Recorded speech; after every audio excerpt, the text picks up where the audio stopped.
i chat na le nhil nei na in ka nun kong a ruai trina bay say na thari ita kanung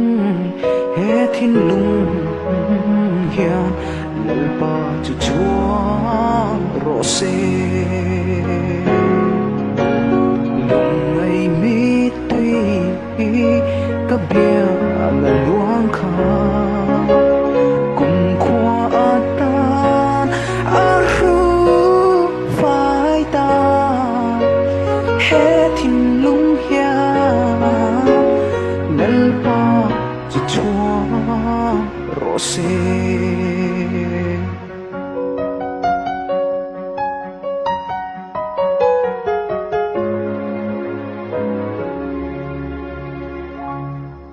Aril thiam nghe ma ngày na in mun na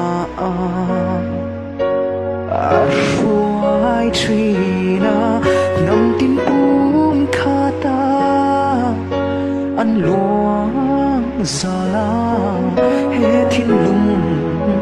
hian lalpa chu chuang Rawhse lung ngày mi tui ka biang nan luang kha cùng khoa tan a ru phai ta he thin lung hian lalpa chu chuang Rawhse